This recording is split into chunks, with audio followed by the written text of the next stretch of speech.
Pendant près d'un millénaire, de la fin du 7e au 16e siècle, les civilisations islamiques ont vécu ce qu'on appelle maintenant l'âge d'or islamique. Une époque caractérisée par une expansion économique significative, un développement intellectuel intense et une ébullition culturelle qui a abouti à de nombreuses inventions et avancées que nous utilisons encore aujourd'hui.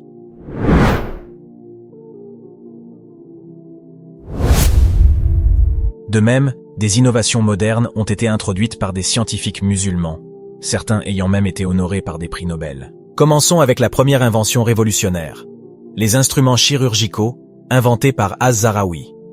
Vers l'an 1000, ce célèbre chirurgien, qui vivait à Cordoue, a rédigé une encyclopédie illustrée de 1500 pages sur la chirurgie.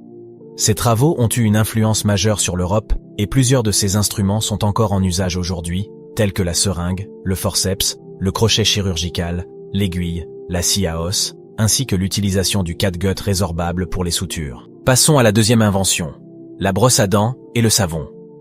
L'islam a été l'un des premiers à mettre l'accent sur l'hygiène corporelle.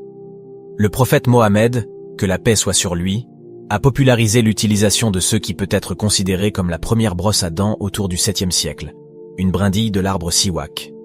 En plus de nettoyer les dents, cette brindille rafraîchissait la laine.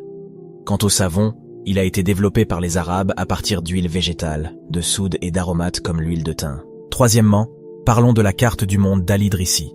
Ce cartographe andalou du XIIe siècle a créé une représentation du monde extrêmement détaillée pour son époque. Cette carte a été largement utilisée par les voyageurs pendant plusieurs siècles. Venons-en maintenant à l'algèbre, à la grande consternation des étudiants en mathématiques du monde entier. Plusieurs érudits perses et arabes ont contribué à développer l'algèbre comme méthode pour résoudre les équations. Le terme algèbre est dérivé du titre d'une thèse arabe du IXe siècle, le livre du raisonnement et de l'équilibre. Le processus d'ordonnancement des nombres inconnus et de résolution des équations s'appuyait sur les systèmes grecs et hindous, et a été développé et transmis à l'Occident par les écrits de Mohammed ibn Moussa al-Khawarizmi. Cinquièmement, penchons-nous sur la machine volante d'Ibn Firnous. Cet inventeur, qui était également poète, astronome et musicien, est parfois surnommé le Léonard de Vinci du monde islamique. À 65 ans, il a fait une tentative de vol contrôlée dans un deltaplane rudimentaire qu'il avait construit lui-même. Selon certaines sources, il a volé pendant plusieurs minutes avant d'atterrir et de se blesser au dos. Il est commémoré sur des timbres-poste arabes, un cratère lunaire porte son nom, et une statue de lui se trouve à l'aéroport international de Bagdad. Enfin, la sixième invention que nous abordons aujourd'hui concerne la femtochimie.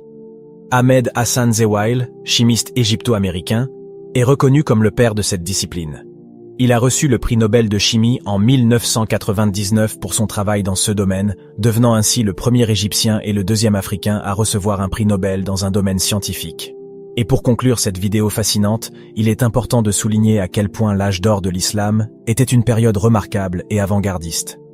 Cette époque, caractérisée par une effervescence intellectuelle, culturelle et technologique, a été le berceau de découvertes et d'inventions majeures qui façonnent encore notre monde moderne. Que ce soit en mathématiques, en médecine, en chimie, en cartographie ou même en aéronautique, l'empreinte laissée par ces savants musulmans est indélébile.